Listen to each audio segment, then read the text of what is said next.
bersama saya Windy Andriani dalam acara Kabar Sepekan Lombok Barat.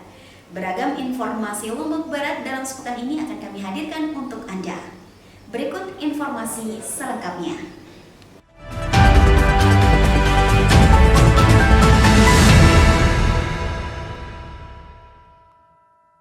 Gelaran event internasional MotoGP 2022 akan dilaksanakan pada bulan Maret mendatang.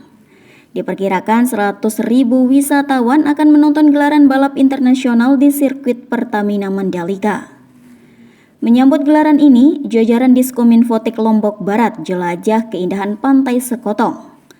Hal ini disampaikan oleh Kepala Dinas Kominfotik Lombok Barat, Ahad Legiarto, di sela-sela acara Jelajah Wisata Sekotong, Minggu 20 Februari 2022. Ahad Legiarto mengatakan bahwa acara Jelajah Wisata Sekotong yang dirangkai dengan acara Family Gathering keluarga besar Diskominfotik Lombok Barat dapat mengenalkan keindahan alam yang dimiliki oleh Sekotong. Ia juga menyampaikan bahwa Jelajah Sekotong ini dimaksudkan untuk mempromosikan keindahan alam dan pantai yang dimiliki oleh Sekotong menjelang pelaksanaan MotoGP.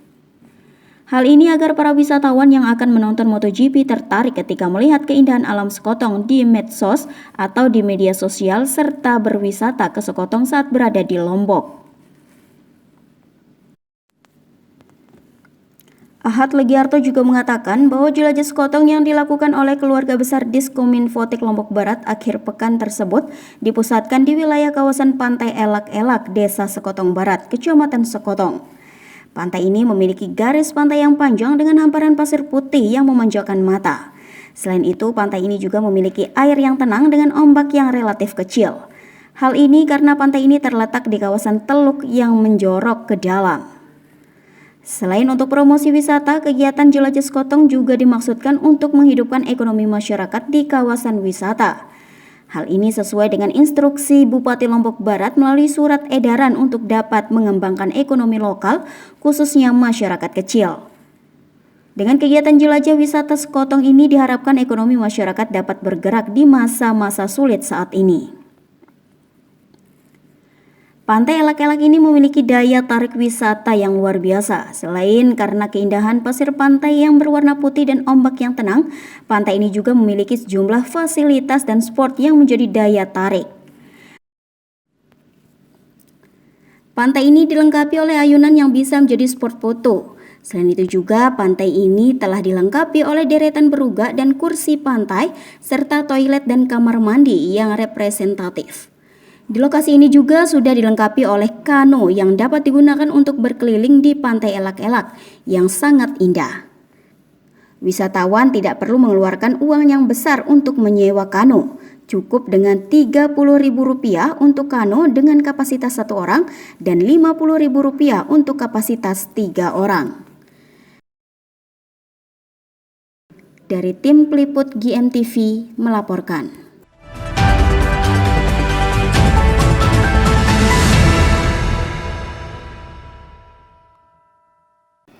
Webinar peluncuran Merdeka Belajar 17 Kementerian Pendidikan dan Kebudayaan Republik Indonesia. Giat yang dilaksanakan secara Vkon di Ruang Jayeng Rane membahas tentang revitalisasi bahasa daerah yang dihadiri oleh Bupati Lombok Barat Haji Fauzan Khalid, Asisten 1 Setda Lombok Barat, Kepala Dinas Pendidikan dan Kebudayaan Lombok Barat, Selasa 22 Februari 2022.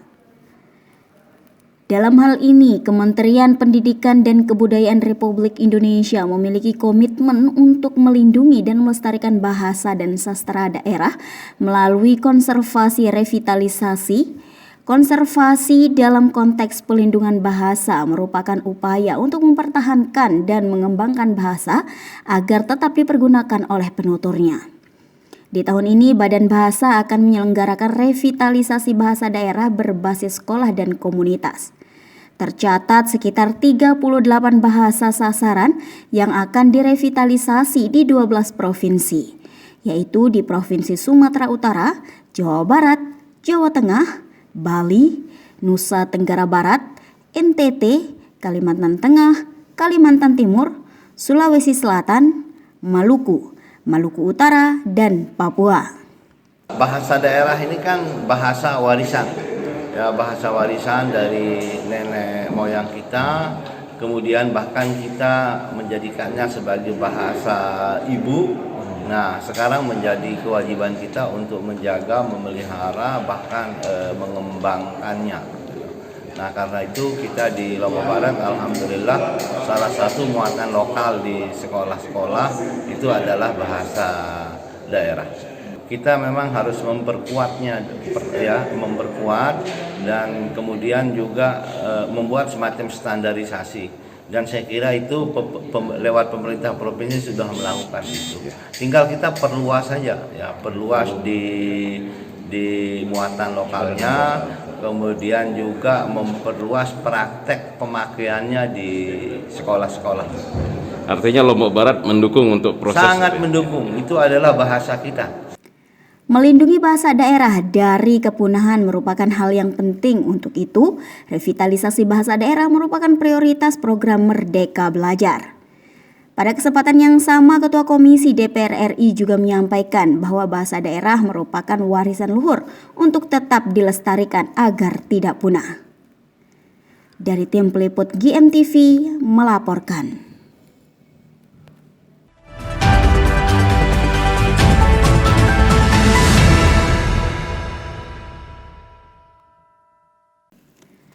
Kementerian Pariwisata dan Ekonomi Kreatif atau Kemenparekraf kembali menggelar Ajang Anugerah Desa Wisata Indonesia atau ADWI 2022. Pada tahun ini, Kemenparekraf menargetkan desa wisata yang mengikuti ajang ini sebanyak 3.000 peserta. Hal itu lantaran peserta ADWI pada tahun 2021 mengalami peningkatan yang cukup signifikan. Dari target semula 700 desa, tetapi yang mendaftar membeludak hingga mencapai 1.831 desa. Dari jumlah tersebut, terpilih 50 desa wisata terbaik di seluruh Indonesia. Menteri Pariwisata dan Ekonomi Kreatif Sandiaga Salahuddin Uno mengatakan, ADWI merupakan program unggulan Kemenparekraf yang akan kembali digelar untuk kedua kalinya setelah mendapat atensi besar dari berbagai desa wisata di Indonesia pada tahun sebelumnya. Pada tahun ini, perhelatan ADWI mengusung tema Kebangkitan Ekonomi Demi Indonesia Bangkit. Terlebih karena kita punya segala sumber daya yang harus kita maksimalkan. Apa yang kita tidak punya di Indonesia? Kekayaan alam yang tiada dua, serta keindahan panorama yang dianugerahkan Tuhan secara cuma-cuma. Kita punya danau vulkanik terbesar di dunia, gunung-gunung yang menjulang. Kita juga punya berbagai situs dan candi yang merupakan bukti kejayaan peradaban di masa lampau. Kita punya salah satu patung Buddha tidur terbesar di dunia, patung Yesus. Sementara itu, Kabupaten Lombok Barat akan mendorong desa wisata yang ada di Lombok Barat untuk mengikuti ajang ADWI yang diselenggarakan oleh Kementerian Pariwisata dan Ekonomi Kreatif. Dinas Pariwisata juga mengatakan bahwa desa wisata yang ada di Lombok Barat memiliki potensi dan keunggulan untuk mengikuti ajang ADWI 2022. Karenanya, semua desa wisata diharapkan dapat ikut dalam gelaran lomba desa wisata ini. Pada ajang ADWI tahun 2022 ini terdapat 7 kategori penilaian, antara lain daya tarik pengunjung, homestay, digital dan kreatif, CHSE, dan kelembagaan. Acara video conference ini diikuti oleh seluruh kabupaten atau kota di Indonesia. Di Lombok Barat, kegiatan ini dihadiri oleh Asisten Daerah 1 Haji Agus Gunawan, Kepala Dinas Pariwisata Fajar Taufik, dan Kepala Dinas Kominfotik Ahad Legiarto, serta sejumlah kepala desa. Dari tim liputan GMTV melaporkan.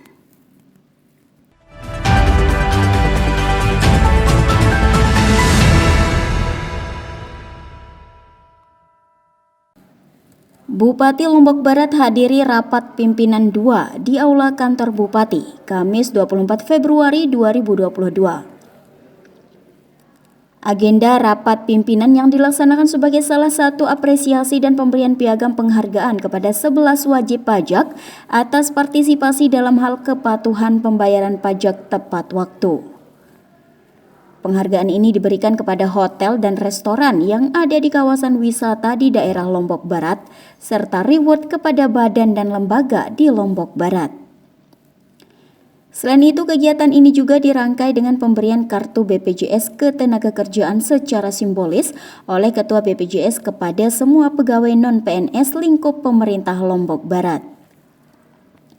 Kepala BPJS Ketenagakerjaan Provinsi NTB, Adventius Edison menjelaskan bahwa manfaat BPJS Ketenagakerjaan bagi pegawai non-ASN maupun pendidik adalah memberikan kepastian perlindungan kepada non-ASN dalam hal jaminan kecelakaan kerja dan merupakan sebagai bukti dukungan pemerintah yang selalu ada untuk masyarakat dalam hal perpajakan. Kepala Kantor Pajak Mataram Timur Iteng Wari Patriani menjelaskan bahwa pajak merupakan pendapatan APBN yang dialokasikan kepada daerah berdasarkan angka persentase untuk mendanai kebutuhan daerah dalam rangka pelaksanaan desentralisasi. Sementara itu, Bupati Lombok Barat Haji Fauzan Khalid mengapresiasi dan mendukung atas kepatuhan wajib pajak. Semoga dengan ini semakin meningkatkan kesadaran untuk selalu membayar pajak tepat waktu. Kan 3.000 sekian. Nah kalau kita suntik dengan tambahan 100.000 ini, itu pengaruhnya akan sangat signifikan bagi para LKS. Dan ini pintu masuk kita satu-satunya adalah lewat Basnas, karena APBD karena kesulitan fiskal daerah kita agak kesulitan. Demikian pula misalnya kemarin waktu kita mengatasi ODF, kita kejar ODF 2021 itu. Ya, alhamdulillah dari Basnas kita dapat 500 juta, kemudian dari Dharma Praja 150 juta bantuan.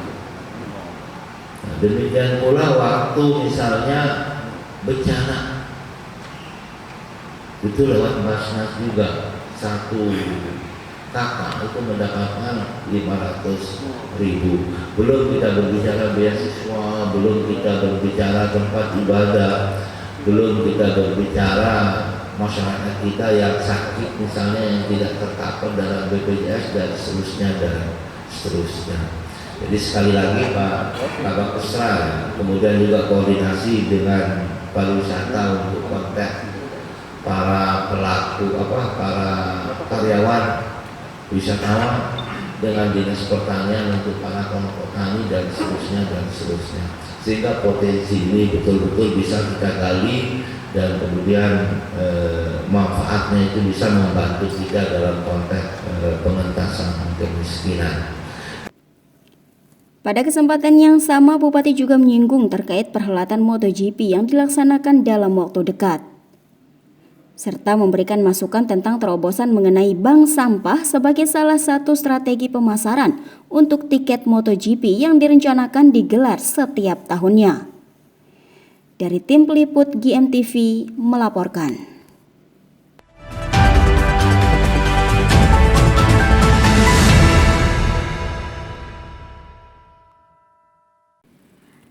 Ekspos rencana penataan kawasan wisata Madu Trigona, Desa Bengkaung, Kecamatan Batu Layar yang digelar di ruang rapat Jayengrane Kantor Bupati Lombok Barat, Kamis 24 Februari 2022. Konsultan Perencanaan Dinas Pariwisata Lombok Barat, Putu Eka Budi menyampaikan terkait rencana pembangunan kawasan wisata Madu Trigona di Desa Bengkaung, Kecamatan Batu Layar.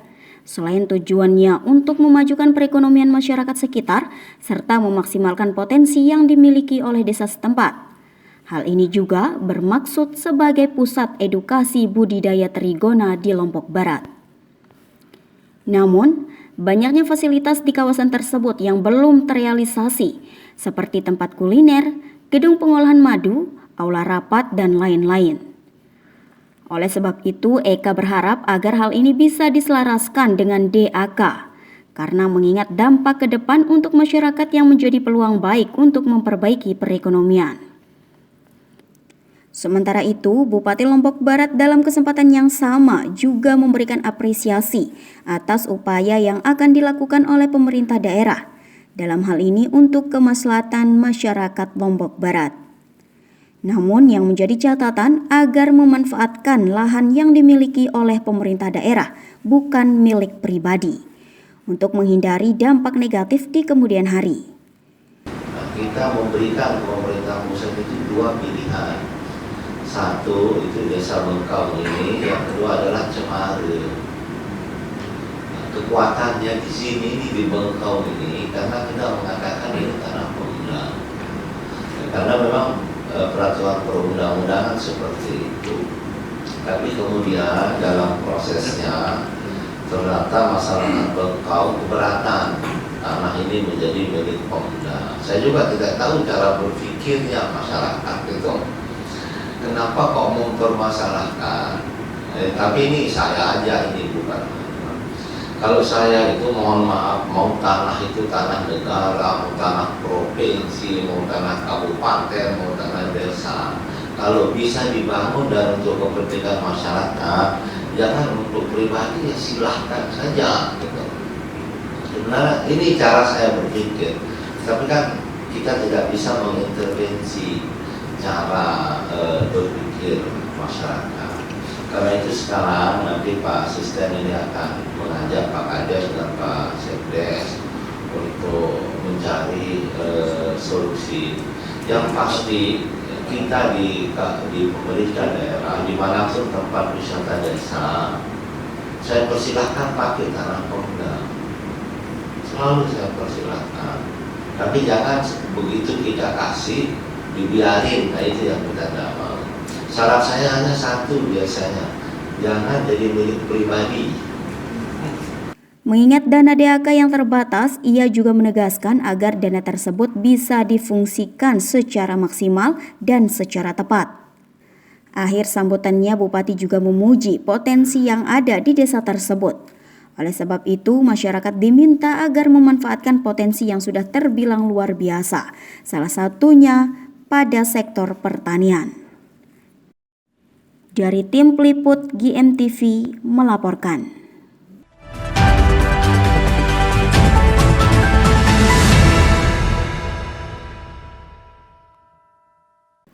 Badan Perencanaan Daerah atau Bapeda Provinsi NTB secara khusus berkunjung ke Lombok Barat. Kunjungan ini untuk membahas evaluasi program kerja tahun 2021.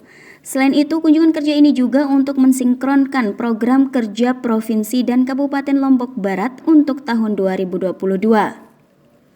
Dalam kunjungan kerja ini, Kepala Bapeda NTB Iswandi menyampaikan apresiasi terhadap berbagai capaian yang diraih oleh pemerintah daerah Lombok Barat tahun 2021 lalu.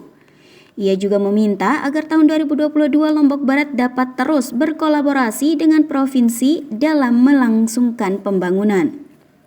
Untuk memperbaiki hal-hal yang kurang, menyempurnakan yang masih belum baik, maka kami mencoba menjemput bola, membangun komunikasi langsung dengan semua kabupaten kota agar benar-benar 2023 minimal di perubahan APBD 2022 dan Reja 2023 provinsi dan kabupaten kota seluruh NTB benar-benar ada saling menguatkan, sinergis dalam rangka mencapai indikator-indikator yang sudah kita tetapkan bersama-sama.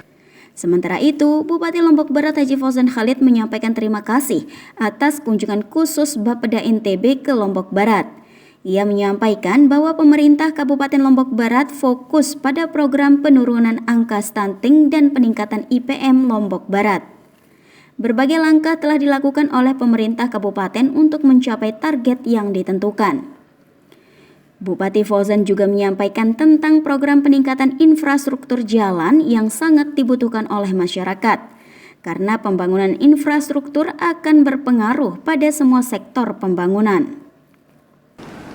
Untuk infrastruktur jalan ini, tahun ini kami membuka jalan konten penataan Kota Gerong. Di timur perhubungan itu ada jalan baru nanti. Nah, karena itu dalam kesempatan ini saya sampaikan ke Bapak, jalan depan kantor ini adalah jalan provinsi yang mudah-mudahan bisa menjadi prioritas ya, sehingga nyambung dengan jalan yang kita buka dalam konteks untuk penataan Kota Gerong ini. Nah, kemudian 2023 ini juga untuk meningkatkan konektivitas, insya Allah untuk menaikkan daya tawar Senggigi, ya, termasuk Pusok. Kami akan buka jalan Pusok Senggigi, Gilimas, Marije, Buunmas.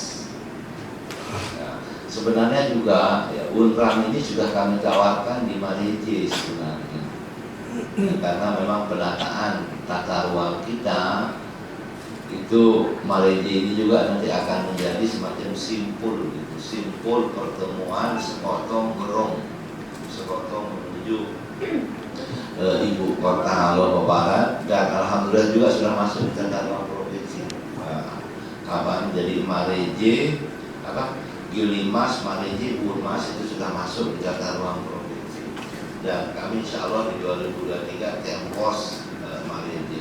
Ini juga kami istilahkan dengan sabok sekotong, ikat pinggang sekotong istilah kami. Dalam kesempatan ini, Bupati Fauzan juga mengatakan bahwa semangat kolaborasi menjadi kunci dalam kesuksesan pembangunan di Lombok Barat. Ia berharap agar pemerintah provinsi dapat terus bersinergi dengan pemerintah Kabupaten Lombok Barat dalam hal pembangunan di Lombok Barat.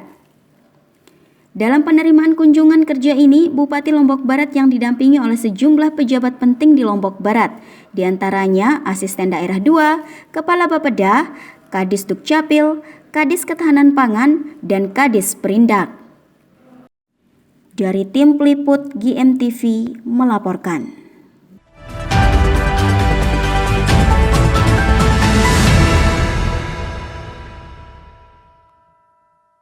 Baik pemirsa, semoga informasi tadi bermanfaat untuk kita serta menambah wawasan kita mengenai info-info terupdate seputar Lombok Barat.